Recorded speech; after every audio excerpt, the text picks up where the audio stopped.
Tonight, let yourself settle into the gentle embrace of your bed. Feel the softness of your pillow beneath your head and take a slow, deep breath in and out. Close your eyes and let the worries of the day dissolve like morning mist. We are going to travel together through time to visit the quiet chambers and forgotten towers where history's most powerful figures once found themselves powerless. These are not tales of drama or violence, but whispered stories of solitude, reflection, and the strange peace that sometimes comes when the world grows still around us. In the spring of 1536, the Tower of London held many secrets within its ancient walls, but none so quietly tragic as the young woman who gazed out from the window of her chamber in the Queen's house. Anne Boleyn had once walked these same grounds as a queen, her footsteps echoing with authority and purpose. Now those same footsteps were contained within a few small rooms, measured and careful, like the ticking of a clock that had forgotten how to mark time properly. The morning light filtered through the narrow windows of her chamber, casting long, gentle shadows across the stone floor. Anne had grown accustomed to these shadows, the way they moved slowly across the room as the sun made its ancient journey across the sky. She had learned to read them like a sundial, marking the passage of hours in a place where time seemed to move differently than in the world beyond the walls. Her daily routine had settled into a rhythm as predictable as the tide. She would wake before dawn, when the world was still painted in shades of deep blue and silver. The stone floor was cold beneath her feet, and she would wrap her cloak around her shoulders before moving to the window. From there, she could see the Thames flowing quietly past, its waters dark and mysterious in the early morning light. The river never stopped moving, never paused in its ancient course toward the sea. Anne found comfort in this constancy, in the way the water simply continued its journey without concern for the human dramas playing out in the towers and palaces along its banks. Sometimes she would stand there for an hour or more, watching the slow dance of light on water, letting her mind drift with the current. Her meals arrived at regular intervals, brought by servants who entered quietly and left without meeting her eyes. The food was simple but adequate: bread that was still warm from the ovens, cheese that had been aged in the tower's own cellars, fruit that tasted of orchards she would never see again. She ate slowly, savoring each bite, not for its flavor, but for the simple act of nourishment, the basic comfort of sustaining life, even in confinement. After breaking her fast, Anne would often turn to her writing. She had paper and ink, precious commodities that connected her to the world beyond her walls. Her letters were carefully composed, each word chosen with the precision of someone who understood that her thoughts might be her only lasting legacy. The scratch of her quill against the parchment was a sound that filled the quiet hours, a small act of creation in a place designed for endings. The tower had its own gentle sounds that marked the passage of time. The distant calls of ravens, those ancient guardians of the fortress, would echo across the courtyard. Their voices were harsh, but somehow comforting, a reminder that life continued its course even within these walls. The footsteps of guards would echo in the corridors, their boots striking stone in rhythm as regular as a heartbeat. In the afternoons, when the sun was at its highest, Anne would often read from the small collection of books that had been allowed to her. Religious texts mostly, their pages worn smooth by countless fingers, their words offering comfort to generations of souls seeking solace. She would read aloud sometimes, her voice soft in the empty chamber, finding companionship in the ancient words of psalms and prayers. The changing seasons marked themselves subtly in her confined world. Spring brought the sound of birds nesting in the tower's walls, their cheerful songs a stark contrast to the somber stone. Summer arrived with longer days and warmer light streaming through her window, making the small chamber feel less like a prison and more like a retreat. Autumn painted the few trees visible from her window in shades of gold and crimson, and winter brought early darkness and the cozy necessity of keeping close to the small fire that warmed her rooms. As the days passed, Anne found herself developing an appreciation for small beauties that she had never noticed in her previous life of constant motion and ceremony. The way dust motes danced in a shaft of sunlight, the particular quality of silence that filled the tower in the early morning hours, the gentle warmth of her hands wrapped around a cup of warm wine on a cold evening. She began to understand that imprisonment, while it took away the vastness of the world, could also reveal the infinite depth contained within small spaces. Her chamber became a universe unto itself, each corner holding its own secrets, each shadow telling its own story. The window became her connection to the larger world, but also a frame that made that world more precious, more worthy of contemplation. In the quiet hours before sleep, Anne would often stand again at her window, looking out at the Thames flowing darkly beneath the stars. The water carried with it the reflected light of torches and windows, creating a river of moving jewels that seemed to connect her small chamber to all the other lit windows in London, all the other souls finding their own peace in the darkness. She had learned to find dignity in constraint, grace in limitation. Her days were measured not by the grand events of court or the complex dance of politics, but by the simple progression of light and shadow, the reliable rhythm of meals and prayers, the quiet satisfaction of a letter written or a psalm completed. In losing the world, she had found a different kind of freedom, the freedom to be present in each moment, to find meaning in the smallest acts of daily life. In the borderlands between England and Scotland, where the moors stretch endlessly beneath ever-changing skies, Fotheringhay Castle stood like a ship anchored in a sea of grass. Within its ancient walls, in the year 1586, lived a woman who had once been queen of 2 kingdoms, but was now queen of only the small world contained within her chambers. Mary Stuart had been a prisoner for 18 years, but she had learned to make of her captivity a kind of quiet kingdom. Her rooms in Fotheringhay were modest but comfortable, furnished with the few precious possessions that had followed her through the various castles and manor houses of her long captivity.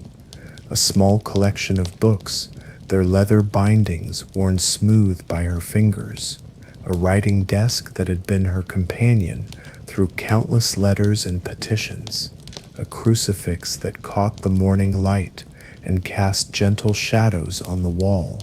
The rhythm of her days had settled into a pattern as reliable as the changing seasons. She would wake in the pre-dawn darkness when the world was still painted in shades of deep blue and silver.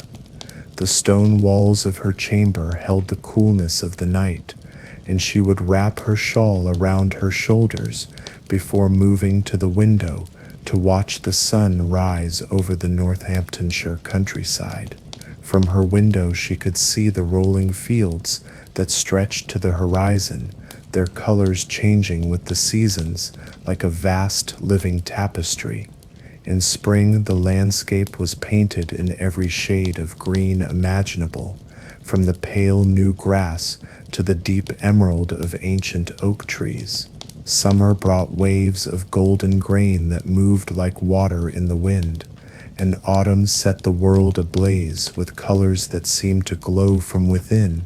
Winter was perhaps the most beautiful season of all, when snow would blanket the countryside in perfect white silence. On such mornings, Mary would stand at her window for long periods, watching the way the light played across the snow-covered elds, creating shadows that were pale blue and purple and silver. The world looked clean and new in the snow, as if it had been given a fresh start, a blank page on which to write new stories. Her morning prayers were a constant that had anchored her through all the years of captivity. She would kneel before her small altar, her rosary beads moving through her naggers with the familiar rhythm of decades of devotion. The Latin words of the Ave Maria were like a river of comfort, owing through her mind and carrying away the worries and sorrows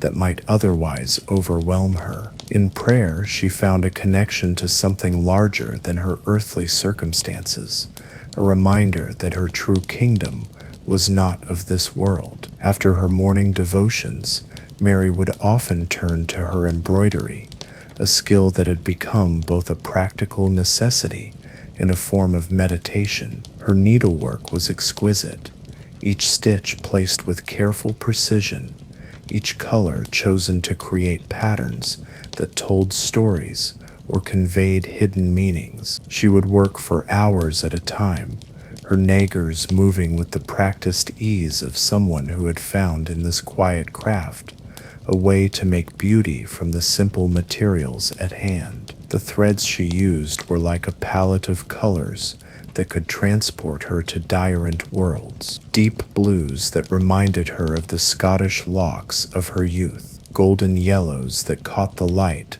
like captured sunshine, rich reds that spoke of royal pageantry and the warmth of hearthrez. As she worked, she would let her mind wander to memories of her past life, not with sorrow but with a gentle nostalgia that made those memories precious rather than painful. Her correspondence was a vital connection to the world beyond her walls. Letters arrived irregularly, their arrival marking red-letter days in her quiet routine. She would read them slowly, savoring each word, each glimpse into the lives of friends and family scattered across Europe. Her own letters were carefully composed, each one a small work of art that had to carry the weight of her thoughts and feelings across the distances that separated her from the outside world. The scratching of her quill against parchment was a sound that filled many of her quiet hours. She wrote not just letters but also poetry, her verses capturing the melancholy beauty of her circumstances and the enduring strength of her faith. Her words were like prayers in themselves, carefully crafted offerings that sought to make sense of her situation and meaning in her suffering. The servants who attended her had become, over the years, almost like family. They moved through her chambers with quiet efficiency, bringing her meals and tending to her needs with a respectful kindness that had grown from long association. They had witnessed her transformation from a proud queen to a woman of quiet dignity, and they served her with a loyalty that was based not on royal command, but on genuine affection. Her meals were simple, but prepared with care. Bread that was baked fresh each morning, its crust golden and its interior soft and warm. Cheese that had been aged in the castle's cellars, its flavor rich and complex. Fruits that had been carefully preserved to carry the taste of summer through the long winter months. She ate slowly, with gratitude for each bite, understanding that even the simplest food was a gift to be appreciated. The sounds of castle life provided a gentle soundtrack to her days. The distant voices of servants going about their duties, their words indistinct, but their tones conveying the comfortable rhythm of daily work. The sound of horses' hooves on cobblestones as riders arrived and departed, carrying news from the wider world. The call of birds from the castle walls, their songs marking the passage of seasons and the continuation of life beyond human sorrows. As evening approached, Mary would often return to her window to watch the sun set over the Northamptonshire countryside. The sky would be painted in shades of pink and gold and deep purple, colors that seemed to carry with them a promise of peace and renewal. The light would fade gradually, allowing the first stars to appear in the darkening sky, tiny points of light that seemed to connect her small chamber to the vast universe beyond. In the quiet hours before sleep, she would often read from her Book of Hours, the illuminated manuscript that had been her companion through all the years of her captivity. The pages were decorated with intricate patterns and tiny painted scenes that seemed to glow in the candlelight. The prayers were in Latin, their ancient words carrying the weight of centuries of devotion, connecting her to all the souls who had found comfort in the same verses. Sleep, when it came, was often filled with dreams of Scotland, of the highlands and lochs that had been her first kingdom. She would dream of riding through heather-covered hills, of the mist rising from dark waters, of the sound of bagpipes carried on the wind. These dreams were not painful, but peaceful, like visits to a beloved homeland that existed now only in memory and imagination. Over the years, Mary had learned to find freedom within the boundaries of her captivity. Her prison had become a place of contemplation and spiritual growth,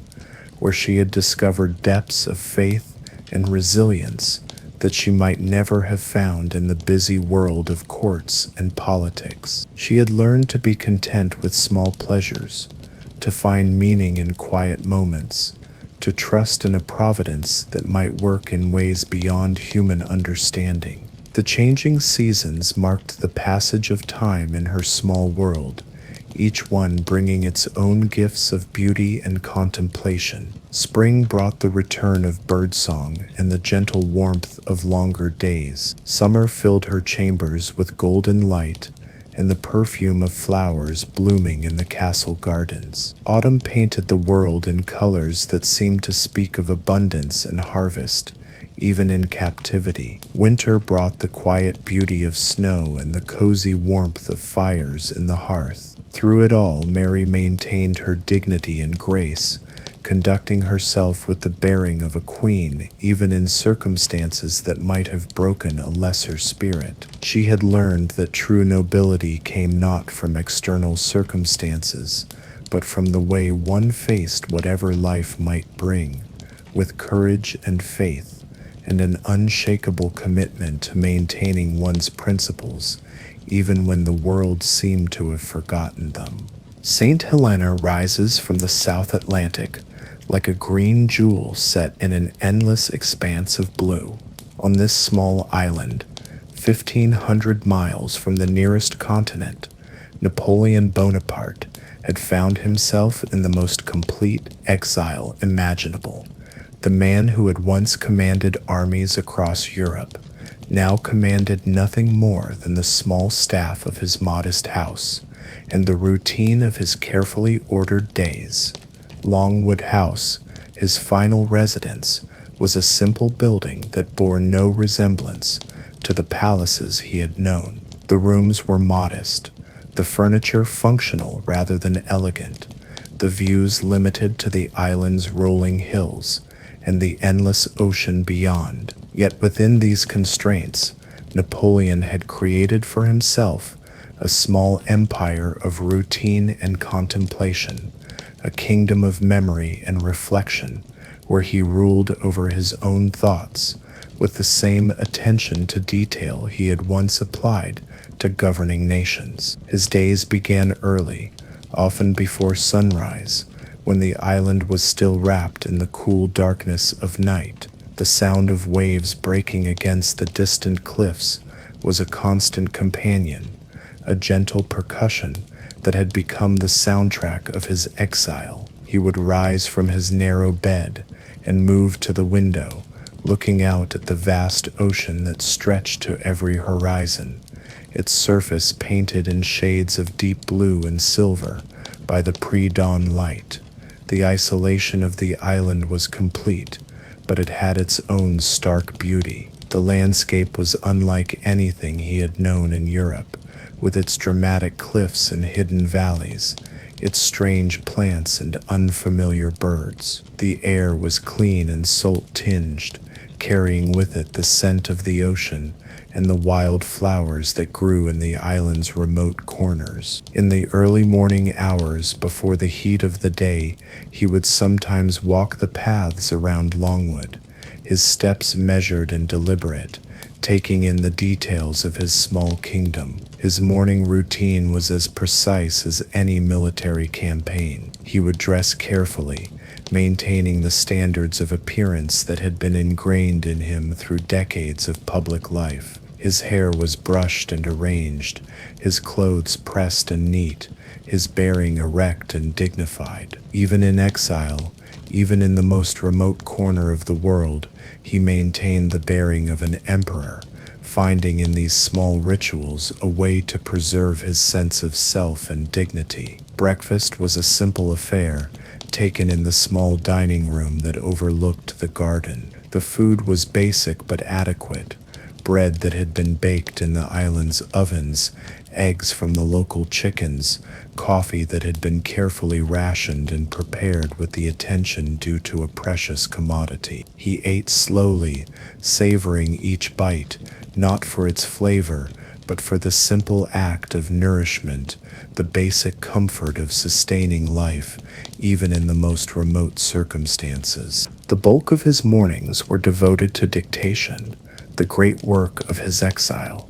He would pace back and forth in his study, his hands clasped behind his back, his voice steady and clear as he recounted the events of his life and reign. His secretary would sit at a small desk, pen in hand, capturing the emperor's words as they flowed in an endless stream of memory and reflection. These sessions could last for hours, with Napoleon lost in the past, reliving battles and campaigns, analyzing decisions and their consequences, building the narrative that would become his legacy. The act of remembering had become a form of time travel, allowing him to revisit the great moments of his life with the wisdom and perspective that only distance could provide. He would describe the frozen fields of Russia, the political maneuvering of the French court, the moment when he first placed the crown upon his own head. Each memory was examined and polished like a precious stone, turned this way and that to catch the light of understanding. His voice would rise and fall with the rhythm of his recollections, becoming animated when he recalled a particularly brilliant tactical maneuver, growing quiet and thoughtful when he contemplated the human cost of his ambitions. The words flowed like a river, carrying with them the weight of history and the burden of a life lived on the largest possible stage. In the afternoons, when the heat of the day made the small rooms of Longwood feel close and stuffy, Napoleon would often retreat to the shade of the garden. Here, a few trees provided relief from the sun, and he would sit in a simple chair, a book in his hands, reading the works of history and philosophy that had been his companions throughout his life. The pages were worn smooth by countless readings, the margins filled with notes and observations written in his careful hand. He read voraciously, consuming the works of ancient historians and modern philosophers with equal appetite. Caesar's commentaries reminded him of his own military campaigns, while Plutarch's lives of great men provided both inspiration and warning. The books were like old friends, familiar companions who asked nothing of him but offered in return the comfort of shared wisdom and the companionship of great minds across the centuries. The island's weather provided its own gentle rhythm to his days. The trade winds would blow steadily across the plateau, carrying with them the scent of the ocean and the wild plants that grew in the island's remote valleys. Rain would arrive suddenly, washing the dust from the air and filling the small streams that ran down toward the sea. The sky would be painted in constantly changing patterns of cloud and light, creating a panorama that was never quite the same from one hour to the next. In the evenings, as the sun began its descent toward the western horizon, Napoleon would often take his evening walk. The paths around Longwood were familiar to him now, every stone and turning committed to memory.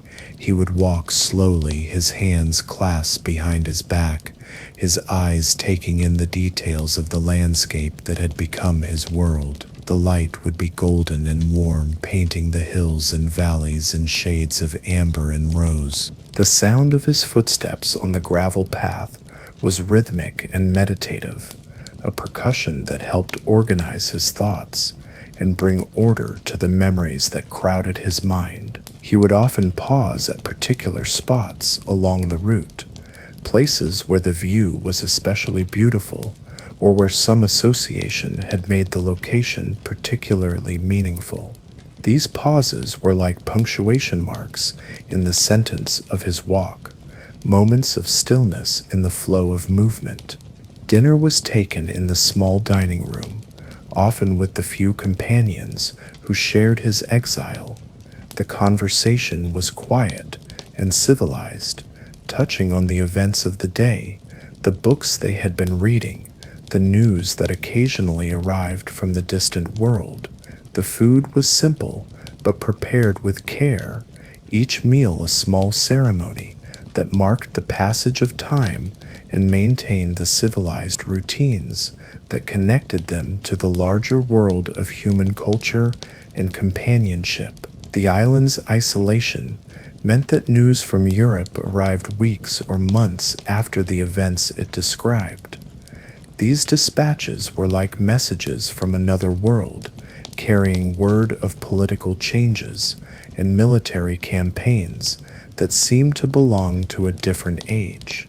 Napoleon would read them carefully, analyzing the strategies and decisions of his successors with the eye of a master craftsman examining the work of apprentices. As night fell over St. Helena, the island would be wrapped in a darkness that was deeper and more complete than any he had known in Europe. The stars would appear in numbers that seemed impossible, painting the sky in patterns of light that connected his small island to the vast cosmos beyond. The Southern Cross would rise in the east, its unfamiliar pattern a reminder of just how far he had traveled from the world he had once known. In the quiet hours before sleep, Napoleon would often sit by his window, looking out at the ocean that stretched endlessly in all directions. The water would be dark and mysterious, its surface broken only by the occasional flash of phosphorescence or the distant lights of a passing ship. These ships were like messengers from the outside world, carrying with them the promise that life continued beyond the boundaries of his island prison. The sound of waves breaking against the distant cliffs was a constant companion, a gentle percussion that had become the soundtrack of his exile. It was a sound that spoke of the continuity of natural processes, the way the ocean would continue its ancient rhythms long after human dramas had been forgotten. In this sound, Napoleon found a strange comfort, a reminder that he was part of something larger than his own ambitions and disappointments. His bed was narrow and simple, but he had learned to find in it a refuge from the weight of memory and the burden of reflection. Sleep, when it came, was often filled with dreams of battles and campaigns, of the great moments of his life when he had stood at the center of European history. But these dreams were not painful now. They had become like old paintings, beautiful and distant, part of a past that belonged to someone else. Over the years of his exile, Napoleon had learned to find meaning in the smallest details of his constrained life.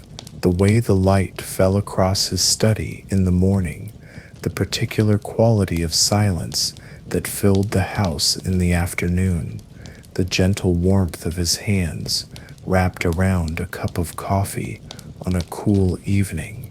He had discovered that greatness could be found not just in commanding armies, but in the simple act of living with dignity and grace, even in circumstances that might have broken a lesser spirit. The island had become both his prison and his sanctuary, a place where he could finally stop running and allow himself to simply be. The endless ocean that surrounded him was no longer a barrier, but a kind of protection, a moat that kept out the complexities and compromises of the political world and allowed him to focus on the essential work of understanding his own life and legacy. The emperor in the monastery high in the mountains of western Spain, where the morning mist clings to ancient stone and the air is thin and clear, stands the monastery of Yuste.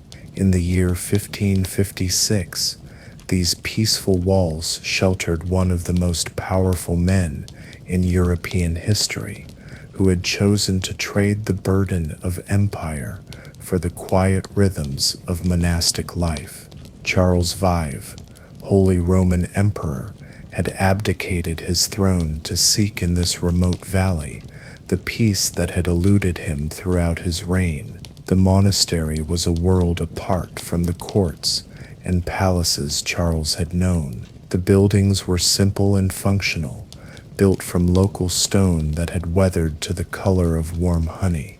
The rooms were modest, furnished with the basic necessities of life rather than the luxuries of royal living. Yet within these constraints, Charles had found something that all his wealth and power had never provided: the gift of time, measured not in urgent dispatches and state ceremonies, but in the gentle rhythm of prayer and contemplation. His days began before dawn, when the monastery bells would ring across the valley, calling the community to the first prayers of the day. Charles would rise from his narrow bed and join the monks in the chapel, his voice blending with theirs in the ancient chants that had been sung in this place for centuries. The Latin words were like a river of comfort, carrying away the worries and regrets that might otherwise overwhelm him, connecting him to a tradition that was older and more enduring than any empire. The chapel was a place of profound peace, its stone walls worn smooth by centuries of prayer and contemplation. The light filtered through simple windows, casting geometric patterns on the floor that changed with the movement of the sun. The air was scented with incense and the polish used on the wooden choir stalls, creating an atmosphere that seemed to exist outside of ordinary time. After the morning prayers, Charles would return to his small apartment, where he would break his fast in solitude. The food was simple but nourishing: bread that had been baked in the monastery's ovens, cheese made from the milk of local goats, fruit from the monastery's orchards. He ate slowly, with gratitude for each bite, understanding that even the simplest food was a gift from God and the labor of human hands. The morning hours were often devoted to reading and reflection. Charles had brought with him a small collection of books, carefully chosen volumes that had been his companions through the years of his reign: works of theology and philosophy, histories of ancient empires, devotional texts that offered guidance for the spiritual life. He would read slowly, pausing frequently to consider the meaning of what he had read, making notes in the margins with a careful hand. The act of reading had become a form of meditation, allowing him to engage with the great questions of human existence that had been pushed aside by the urgent demands of ruling an empire. What was the purpose of earthly power? How should a Christian ruler balance the demands of politics with the teachings of the gospel? What legacy did a man leave behind when all his worldly achievements had crumbled into dust? The monastery's library was a treasure house of wisdom, its shelves lined with manuscripts that had been copied and preserved by generations of monks. Charles would spend hours browse these volumes, discovering works he had never had time to read during his years of active rule. The silence of the library was profound, broken only by the turning of pages and the occasional scratch of a pen as he made notes on his reading. In the afternoons, when the heat of the day made the stone buildings feel cool and welcoming, Charles would often walk in the monastery's gardens. Here, the monks had created a small paradise with vegetables and herbs growing in neat rows, fruit trees providing shade and sustenance, flowers blooming in carefully tended beds. The work of tending these gardens was a form of prayer in itself, a way of participating in God's creation and maintaining the small corner of the world that had been entrusted to their care. The garden paths were lined with stones that had been worn smooth by countless footsteps, creating walkways that seemed to invite contemplation and reflection. Charles would walk slowly, his hands clasped behind his back, taking in the details of the plants and flowers that surrounded him. The sight of new growth, the scent of herbs and blossoms, the sound of bees working among the flowers, the simple pleasures had become precious to him in a way they had never been during his years of constant travel and political maneuvering. The monastery's routine was marked by the regular prayers that punctuated each day. The bells would ring at appointed hours, calling the community to gather in the chapel for the ancient rituals of praise and petition. Charles would join the monks in their stalls, his voice blending with theirs in the chants that had been sung in this place for generations. The repetition of these prayers was like a form of breathing, a way of maintaining spiritual life that was as essential as the air he breathed. The changing seasons were particularly beautiful in the mountain valley where the monastery stood. Spring brought the return of birdsong and the gentle warmth of longer days, with wild flowers blooming in the meadows that surrounded the monastery walls. Summer filled the valley with golden light and the perfume of herbs and blossoms, while autumn painted the surrounding hills in shades of red and gold that seemed to glow from within. Winter was perhaps the most contemplative season of all, when snow would blanket the valley in perfect white silence. The monastery would be wrapped in a quiet that was deeper and more complete than anything Charles had known in his previous life. The fires in the hearths would burn more brightly, creating circles of warmth and light that made the simple rooms feel cozy and welcoming. The shortened days meant longer periods of darkness, time for reflection and prayer that seemed to stretch into infinity. In the evenings, Charles would often sit in his small study, writing letters to his son Philip and his daughter Juana, passing on the wisdom he had gained through his years of rule and his months of monastic contemplation. These letters were carefully composed, each word chosen with the precision of someone who understood that written thoughts might be the most lasting legacy he could leave behind. The scratch of his quill against the parchment was a sound that filled the quiet hours, a small act of communication that connected him to the wider world of family and responsibility.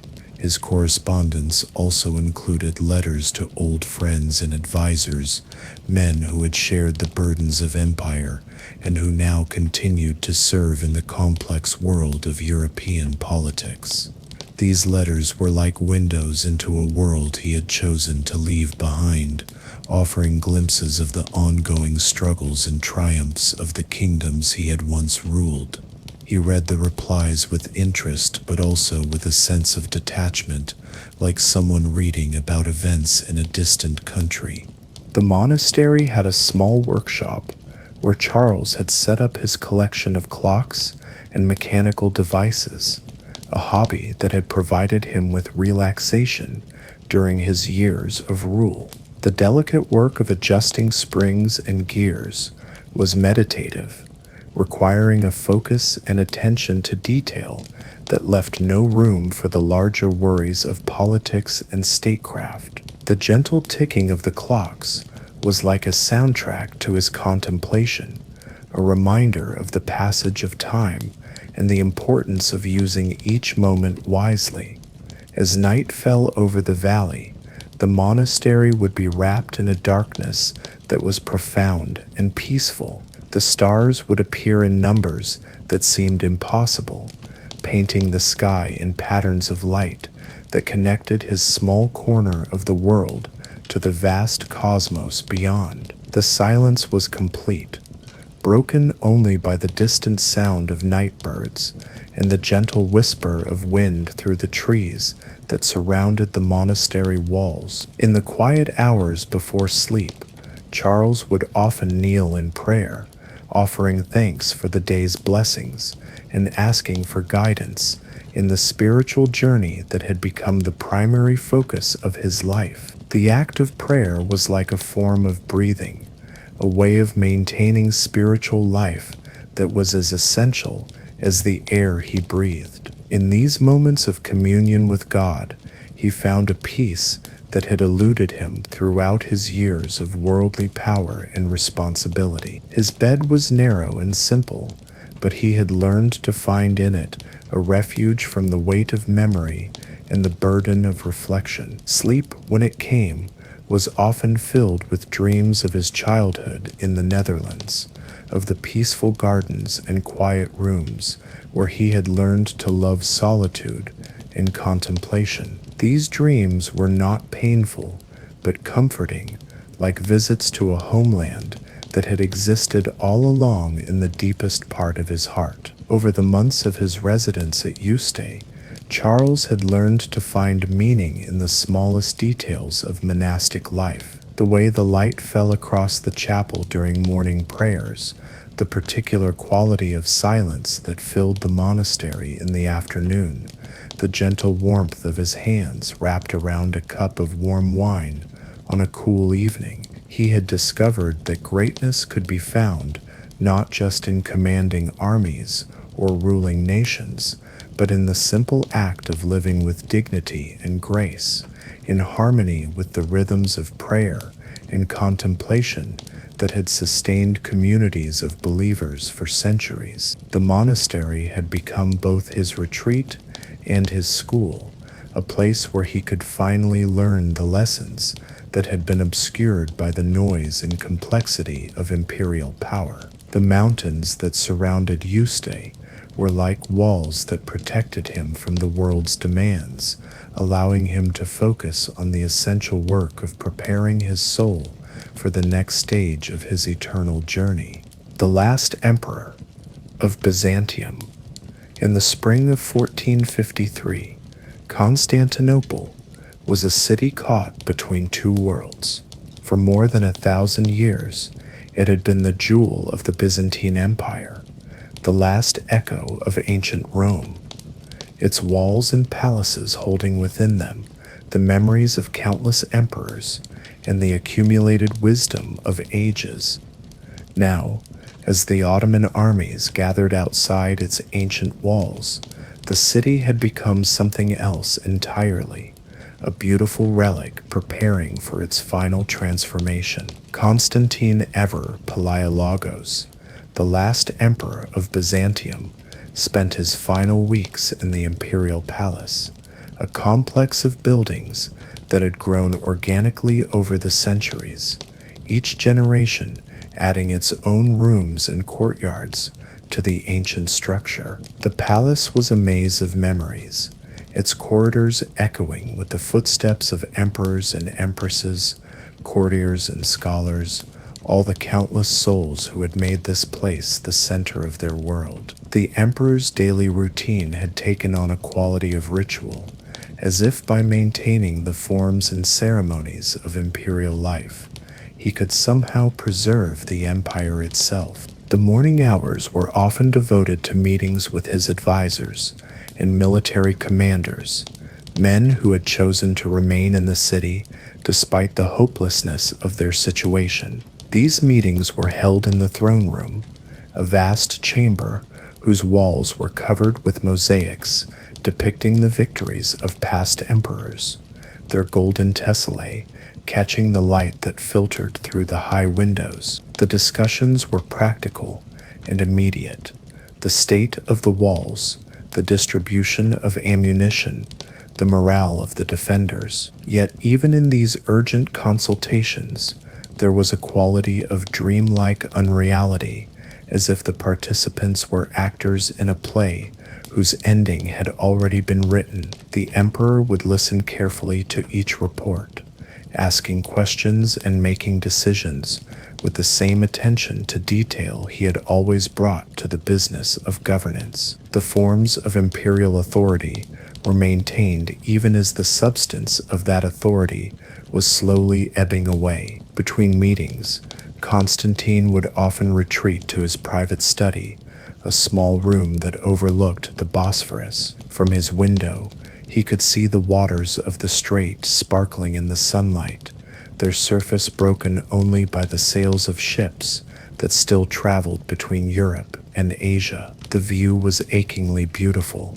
a reminder of the city's unique position at the crossroads of continents, the geographic destiny that had made it great and that now made it a prize worth any price. The study was filled with books and manuscripts, the accumulated wisdom of Byzantine scholars and the treasures of the imperial library. Constantine would read from these volumes during the quiet hours, finding in the words of ancient philosophers and theologians a kind of comfort that transcended the immediate circumstances of his situation. The books were like old friends, familiar companions who asked nothing of him but offered in return the consolation of shared wisdom and the companionship of great minds across the centuries. His correspondence had taken on a particular poignancy during these final weeks. Letters to his brothers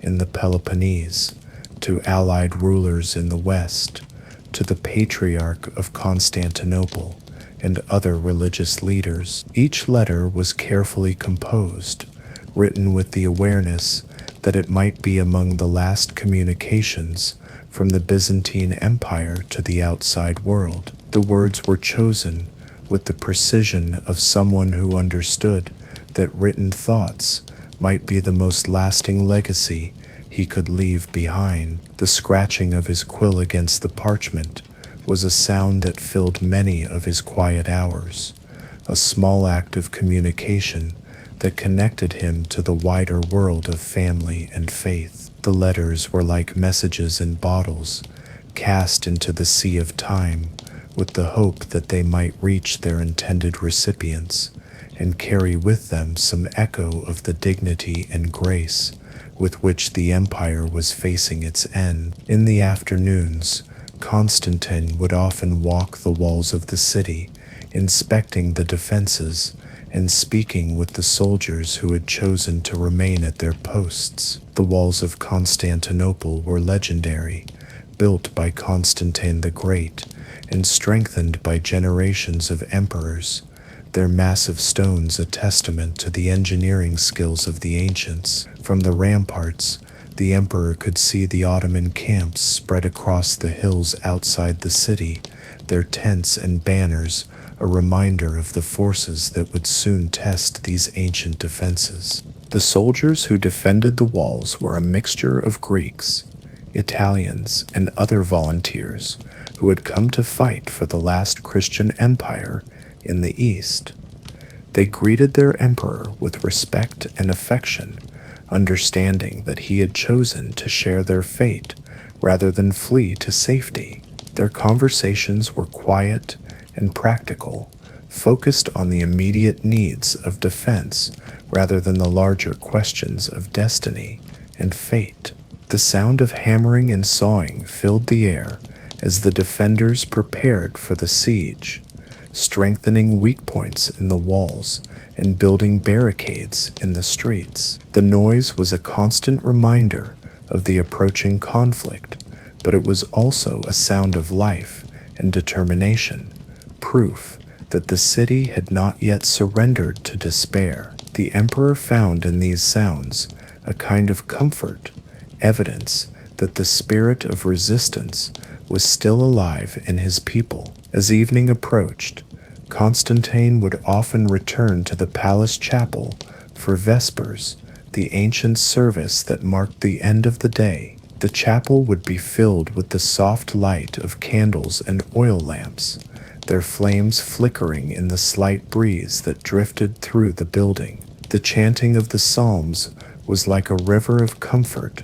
carrying away the worries and fears that might otherwise overwhelm him, connecting him to the eternal rhythms of prayer and praise that had sustained the empire through centuries of triumph and trial. Dinner was taken in the imperial dining hall, often with the few courtiers and officials who remained in the city.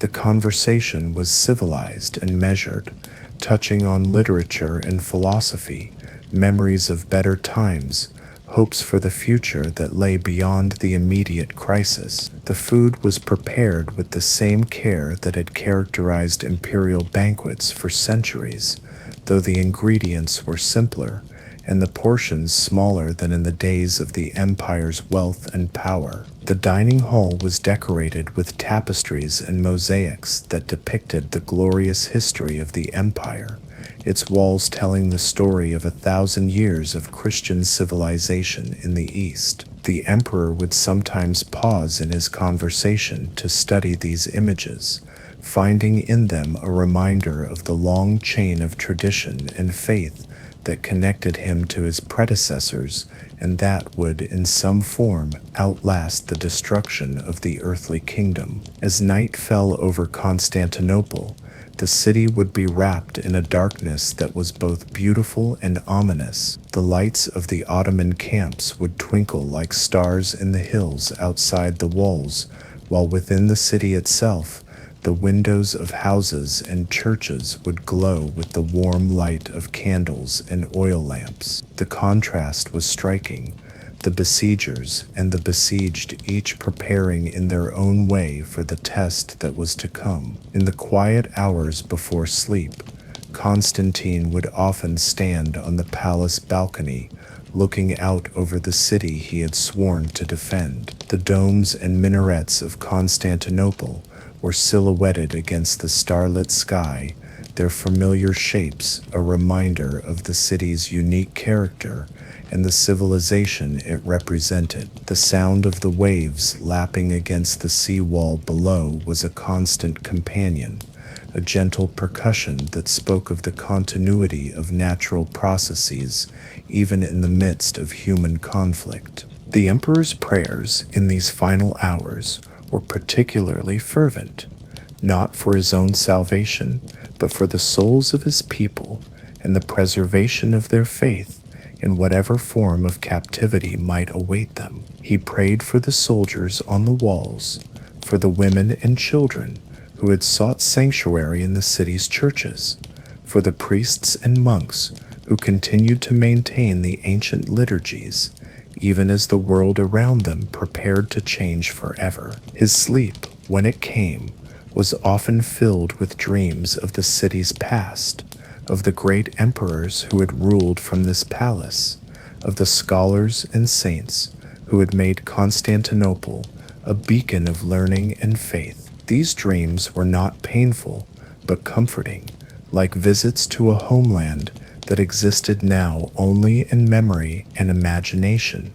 but that remained as real and vital as the physical city that surrounded him. Over the weeks of the siege, Constantine had learned to find meaning in the smallest details of his constrained life. The way the light fell across the chapel during morning prayers, the particular quality of silence that filled the palace in the afternoon, the gentle warmth of his hands wrapped around a cup of wine on a cool evening. He had discovered that greatness could be found not just in military victory or political success, but in the simple act of facing whatever fate might bring with dignity and grace. The city had become both his prison and his sanctuary, a place where he could finally understand the true nature of imperial responsibility. The walls that had once protected an empire now protected something more precious,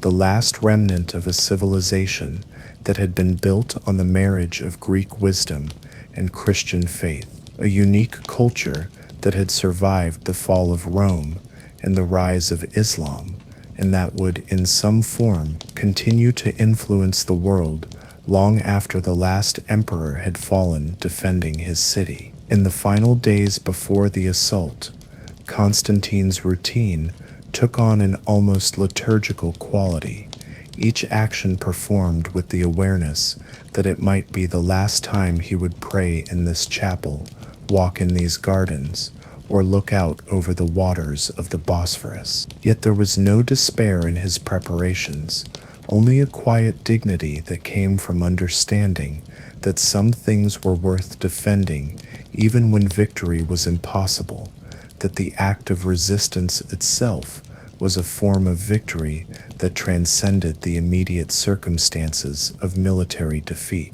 The golden light of Constantinople's final dawn was fading into history, carrying with it the last echoes of Byzantium's thousand-year song. But in the silence that followed, other stories whispered their way through the chambers of memory, where queens and emperors had learned that true sovereignty sometimes meant surrendering to the gentle rhythms of captivity. The Dauphine in the temple in the heart of revolutionary Paris, where the streets echoed with the sounds of change and upheaval, stood the ancient fortress of the temple. Within its medieval walls, in the summer of 1792, lived a woman who had once been the most powerful queen in Europe, but who now existed in a world measured by the small rituals of captivity and the quiet dignity of acceptance. Marie Antoinette had been stripped of her titles and her power, but she had learned to find in the constraints of her prison a different kind of freedom, the freedom to be simply a woman, a mother, a soul seeking meaning in the midst of circumstances that seemed to mock everything she had once believed about the nature of royal destiny. Her apartment in the temple was modest, consisting of a few rooms that had been furnished with the basic necessities of life, rather than the luxuries she had once taken for granted. The walls were plain stone, the furniture simple and functional, the windows small and barred. Yet within these constraints, she had created for herself a small kingdom of routine and reflection, a sanctuary where she could maintain her dignity and find moments of peace even in the midst of the storm that raged outside. Her days began early, often before the sun had risen over the rooftops of Paris.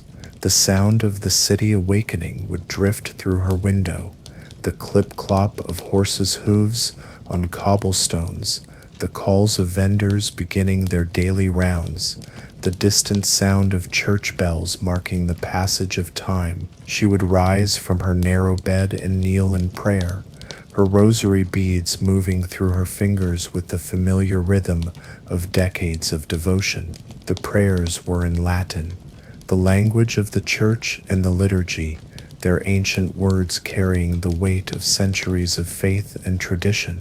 Marie Antoinette would pray not just for herself, but for her children, for her husband, for the kingdom that had been torn apart by revolution and war. The act of prayer was like a form of breathing, a way of maintaining spiritual life, even as the temporal world seemed to be crumbling around her. After her morning devotions, she would often help her children with their lessons, teaching them the languages and accomplishments that had been part of her own education. Her daughter Marie-Thérèse was a serious child, old beyond her years, who had adapted to their circumstances with a stoicism that was both heartbreaking and inspiring. Her son Louis Charles was younger and more fragile, his health weakened by the stress of their situation and the uncertainties of their future. The act of teaching had become a form of hope,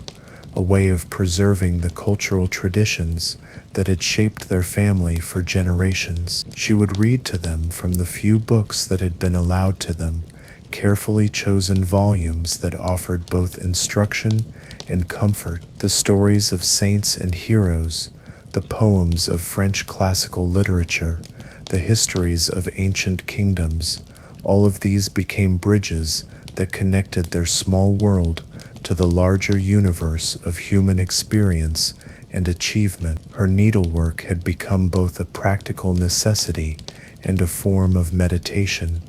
She would work for hours at a time, her needle moving with the practiced ease of someone who had found in this quiet craft a way to make beauty from the simple materials at hand. The threads she used were like a palette of colors that could transport her to different worlds, deep blues that reminded her of the painted ceilings of Versailles, golden yellows that caught the light like captured sunshine, rich reds that spoke of royal pageantry and the warmth of hearth fires. As she worked, she would let her mind wander to memories of her past life, not with bitterness, but with a gentle nostalgia that made those memories precious rather than painful. She remembered the gardens of the Petit Trianon, where she had played at being a shepherdess, and discovered the simple pleasure of rural life. She remembered the concerts and theatrical performances that had filled the evenings at court, the conversations about literature and philosophy that had made the salon such a center of intellectual life. The temple had its own rhythm of life, marked by the regular arrival of meals and the changing of the guard. The food was simple, but adequate, prepared by cooks who took pride in their work, despite the modest ingredients at their disposal. Bread that was baked fresh each morning, soup that was made from vegetables grown in the prison's small garden, cheese that had been aged in the building's cellars. She ate slowly, with gratitude for each bite, understanding that even the simplest food was a gift that connected her to the basic human need for nourishment and the care of others. The guards who watched over them were a mixed group, some hostile and suspicious, others showing a grudging respect for the dignity with which she conducted herself. She had learned to treat them all with courtesy and grace, understanding that they too were caught up in the larger forces of history and revolution that had swept over France. Her small acts of kindness, a word of thanks, a gesture of concern for their welfare, were like seeds planted in hostile soil, sometimes growing into unexpected moments of human connection. In the afternoons, when the light was at its best, Marie Antoinette would often write letters to her sister in Austria, carefully composed messages that had to navigate the complex politics of censorship and surveillance. Each letter was a small work of art, written with the awareness that it might be among the last communications she would be able to send to the outside world. The words were chosen with the precision of someone who understood that written thoughts might be the most lasting legacy she could leave behind. The scratching of her quill against the parchment was a sound that filled many of her quiet hours, a small act of communication that connected her to the wider world of family and friendship. The letters were like messages in bottles, cast into the sea of time with the hope that they might reach their intended recipients and carry with them some echo of the love and faith that sustained her through the darkest hours of her captivity. The changing seasons were particularly poignant in the temple's small courtyard, where a few trees and flowering plants provided a reminder of the natural world beyond the prison walls. Spring brought the return of birdsong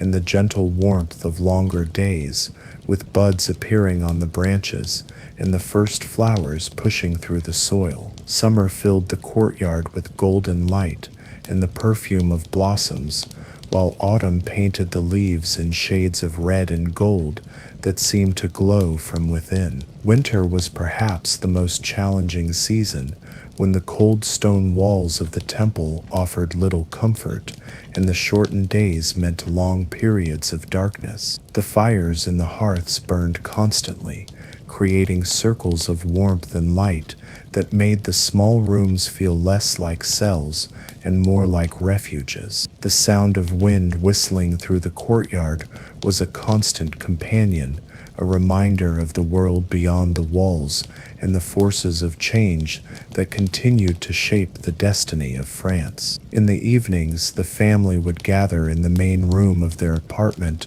sharing simple meals and quiet conversation. These were precious hours when the outside world seemed to fade away, leaving only the warmth of family bonds and the comfort of shared memories. They would read together from their small collection of books, or Marie Antoinette would tell stories from her childhood in Austria, painting pictures of a world that seemed as distant and fantastic as fairy tales. The children's laughter was like music in the stone chambers, a sound that transformed the prison into something approaching a home. Their games and conversations were a reminder that life continued its course, even in the most constrained circumstances, that the human spirit could find ways to create joy and meaning, even in the midst of uncertainty and fear. As night fell over Paris, the temple would be wrapped in a darkness that was both protective and ominous. The sounds of the city would gradually fade, leaving only the whisper of wind through the courtyard and the occasional footsteps of guards making their rounds. In these quiet hours, Marie Antoinette would often stand by her window, looking out at the few stars that were visible between the buildings, finding in their distant light a reminder of the vastness of the universe and the small place that human dramas occupied in the larger scheme of creation. Her prayers in these final hours were particularly fervent, not for her own salvation, but for the souls of her family and the restoration of peace to France. She prayed for the people who had once been her subjects, for the soldiers fighting in the wars that had grown out of the Revolution, for the priests and nuns who had suffered persecution for their faith. The act of prayer was like a form of breathing, a way of maintaining spiritual life even as the temporal world seemed to be dissolving around her. Her sleep, when it came, was often filled with dreams of Austria, of the palaces and gardens where she had spent her childhood, of the music and dancing that had filled the evenings at her mother's court. These dreams were not painful but comforting, like visits to a homeland that existed now only in memory and imagination, but that remained as real and vital as the physical world that surrounded her. Over the months of her captivity, Marie Antoinette had learned to find meaning in the smallest details of her constrained life. The way the light fell across the room during morning prayers, the particular quality of silence that filled the apartment in the afternoon, the gentle warmth of her children's hands in hers during their evening conversations. She had discovered that greatness could be found not just in royal ceremony or political power, but in the simple act of living with dignity and grace, even in circumstances that might have broken a lesser spirit. The temple had become both her prison and her school, a place where she could finally learn the lessons that had been obscured by the noise and complexity of court life. The walls that confined her had also protected her from the chaos of revolutionary France, allowing her to focus on the essential work of maintaining her faith and preparing her soul for whatever fate might await her and her family. The revolutionary winds that swept through Paris carried away so many things, titles, traditions, lives, but they could not touch the quiet dignity that bloomed in the temple's shadow. And in other places, other times, other royal prisoners had found their own ways to transform captivity into a strange kind of freedom. The deposed Shah in exile. In the summer of 1979, far from the palaces and gardens of Iran, the last Shah found himself in a small villa on the banks of the Caspian Sea, watching the sun set over waters that reflected the colors of a world that had suddenly become foreign to him. Mohammad Reza Pahlavi, who had once ruled over one of the world's oldest civilizations, now lived in the quiet rhythm of exile. His days measured not by state ceremonies and diplomatic meetings, but by the simple activities of a man learning to live without a kingdom. The villa was modest by royal standards, a comfortable house surrounded by gardens that looked out over the peaceful waters of the Caspian. The rooms were furnished with a mixture of modern furniture and a few precious objects that had followed him into exile. Persian carpets that had been woven in the workshops of Isfahan, miniature paintings that captured the delicate beauty of Persian art, photographs of family members and happier times that seemed to belong to another life entirely. His days began early, often before sunrise, when the villa was wrapped in the cool darkness of night, and the only sounds were the gentle lapping of waves against the shore and the distant call of seabirds beginning their daily hunt. He would rise from his bed and walk onto the terrace, where the morning air was fresh and clean, carrying with it the scent of the sea and the wild flowers that grew in the villa's gardens. The sunrise over the Caspian was particularly beautiful, painting the sky in shades of pink and gold that seemed to promise renewal and hope. The water would be calm in the early morning, its surface like a mirror that reflected the changing colors of the sky. He would stand on the terrace for long periods, watching the slow transformation of night into day, finding in this daily miracle a reminder of the continuity of natural processes, even in the midst of human upheaval. His breakfast was simple, but prepared with care. Tea brewed in the Persian style, bread that was baked fresh each morning, fruit from the villa's orchard, cheese that had been made by local farmers. He ate slowly, with appreciation for each bite, understanding that even the simplest food was a gift that connected him to the basic human need for nourishment and the care of others. The taste of Persian tea was particularly precious, a flavor that carried with it memories of home and the cultural traditions that had shaped his life. The morning hours were often devoted to reading, an activity that had become both a necessity and a pleasure in his life of exile. He read voraciously, consuming newspapers and magazines that kept him connected to the wider world, books of history and philosophy that helped him understand the forces that had shaped his destiny, memoirs of other rulers who had faced similar trials and transformations. His small library was a treasure that had been carefully assembled over the years of his exile, each volume chosen for its relevance to his situation or its ability to provide comfort and insight. Works of Persian poetry, including the beloved verses of Hafez and Rumi, reminded him of the rich cultural heritage of his homeland. Histories of other dynasties and empires provided perspective on the rise and fall of worldly power. Contemporary analyses of Middle Eastern politics helped him understand the complex forces that had led to his downfall. The act of reading had become a form of meditation, allowing him to engage with the great questions of human existence that had been pushed aside by the urgent demands of ruling a nation. What was the purpose of political power? How should a ruler balance the demands of modernization with respect for tradition? What legacy did a leader leave behind when all his reforms and achievements had been swept away by revolution? In the afternoons, when the heat of the day made the villa's rooms feel cool and welcoming, he would often work in the garden, tending to the flowers and vegetables that had become a source of both practical sustenance and spiritual satisfaction. The work of gardening was meditative, requiring a focus and attention to detail that left no room for the larger worries of politics and regret. The garden was a small paradise that had been created through patient effort and careful attention to the needs of each plant. Rose bushes bloomed in carefully tended beds, their perfume filling the air with the scent of beauty and renewal. Fruit trees provided shade and sustenance, their branches heavy with apples and pears that tasted of sunshine and careful cultivation. Vegetable plots yielded tomatoes and cucumbers,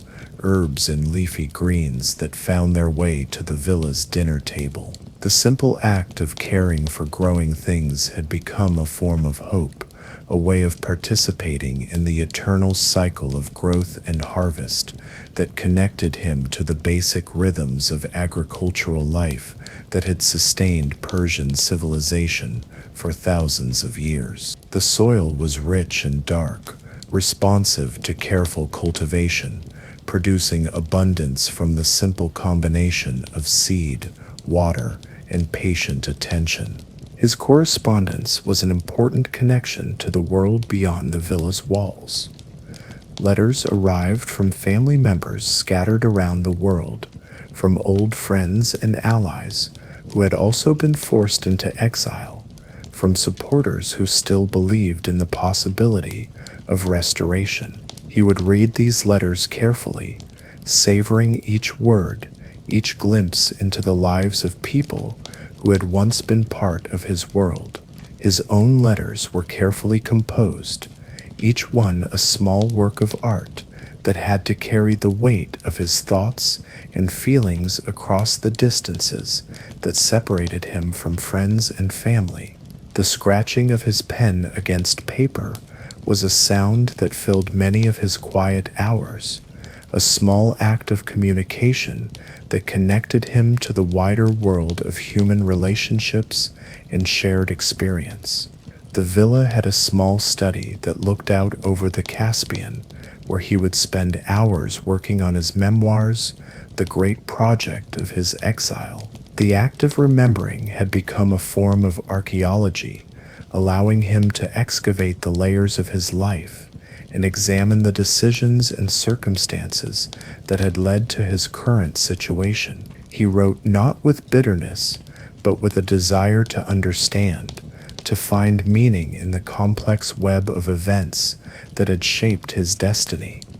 The view from his study window was constantly changing, the surface of the Caspian reflecting different moods and weather patterns throughout the day. Sometimes the water would be calm and blue, stretching to the horizon like a peaceful lake. Other times, storms would whip the surface into white caps and spray, creating a dramatic display of natural power that reminded him of the forces of change that had swept through his own life. In the evenings, as the sun began its descent toward the western horizon, he would often take a walk along the shore of the Caspian, his footsteps leaving temporary impressions in the sand that would be washed away by the next tide. The sound of waves was a constant companion, a gentle percussion that spoke of the continuity of natural processes, even in the midst of human drama and upheaval.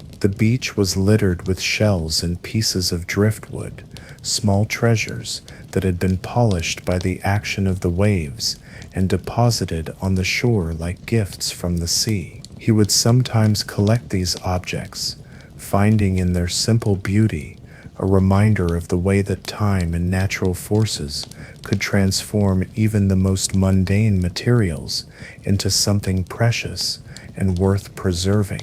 Dinner was often taken on the terrace, where the cool evening air carried the scent of the sea and the sound of waves lapping against the shore. The food was simple but flavorful, prepared with ingredients from the villa's garden and the local markets. Persian rice fragrant with saffron, grilled fish fresh from the Caspian, vegetables that had been grown in the villa's own soil. Each meal was a small celebration of the pleasures that remained available even in exile. The conversation at dinner was often about books and ideas, memories of Persian culture and history, reflections on the nature of power and the meaning of exile. These discussions were like a form of intellectual archaeology, excavating the layers of wisdom and experience that had been accumulated over a lifetime of leadership and responsibility. As night fell over the Caspian, the villa would be wrapped in a darkness that was both peaceful and profound. The stars would appear in numbers that seemed impossible, painting the sky in patterns of light that connected his small corner of the world to the vast cosmos beyond. The sound of waves continued through the night, a gentle lullaby that spoke of the eternal rhythms of nature that would continue long after human dramas had been forgotten. In the quiet hours before sleep, he would often sit on the terrace, looking out at the moonlight reflected on the water, finding in this peaceful scene a reminder of the beauty that remained in the world, despite the sorrows and disappointments of political life. The moon was the same one that had shone over the palaces of Persepolis, the same celestial companion that had witnessed the rise and fall of countless dynasties and empires. His prayers in these final hours of each day were offered not with bitterness, but with gratitude for the gift of life, for the beauty of the natural world, for the love of family and friends that had sustained him through the darkest hours of his exile. The act of prayer was like a form of breathing, a way of maintaining spiritual life, even as the temporal world seemed to have forgotten him. His sleep, when it came, was often filled with dreams of Iran, of the mountains and deserts that had been his kingdom, of the ancient monuments and modern cities that had been his responsibility. These dreams were not painful, but healing, like visits to a homeland that existed now only in memory and imagination, but that remained as real and vital as the physical world that surrounded him. Over the years of his exile, the Shah had learned to find meaning in the smallest details of his constrained life. The way the light fell across the Caspian in the morning, the particular quality of silence that filled the villa in the afternoon, the gentle warmth of his hands wrapped around a glass of tea on a cool evening. He had discovered that dignity could be maintained even in defeat, that grace could be found even in circumstances that seemed to mock everything he had once believed about his destiny and purpose. The villa had become both his prison and his sanctuary, a place where he could finally understand the difference between the temporary power of earthly kingdoms and the eternal values that survived the rise and fall of political systems. The waters of the Caspian that lapped against the shore were like a gentle reminder of the continuity that outlasted all human institutions, the natural rhythms that continued their ancient dance regardless of the temporary dramas of politics and power.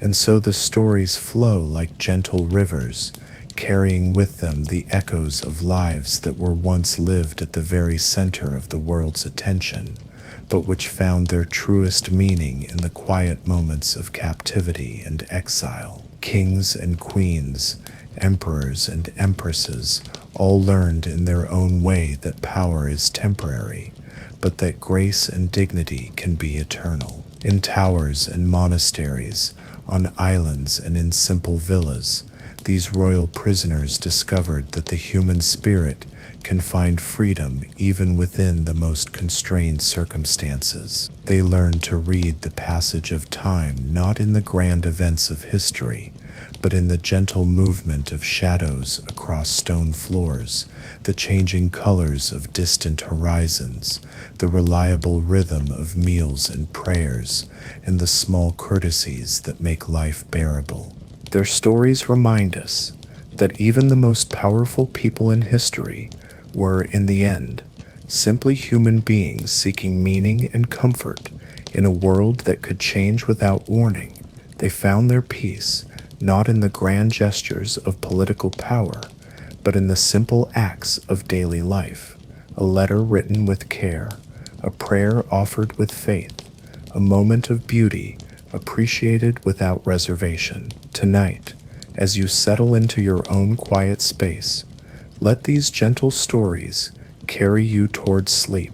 Let the sound of waves against distant shores, the whisper of wind through monastery gardens, the soft scratch of quill on parchment lull you into the peaceful rest that comes to those who understand that true sovereignty lies not in commanding others, but in finding grace within whatever circumstances life may bring. Sleep well, and let your dreams be filled with the quiet dignity of those who learned that sometimes the greatest freedom comes from surrendering to the gentle rhythms of captivity, and that the most powerful crown is the one that no earthly force can ever take away.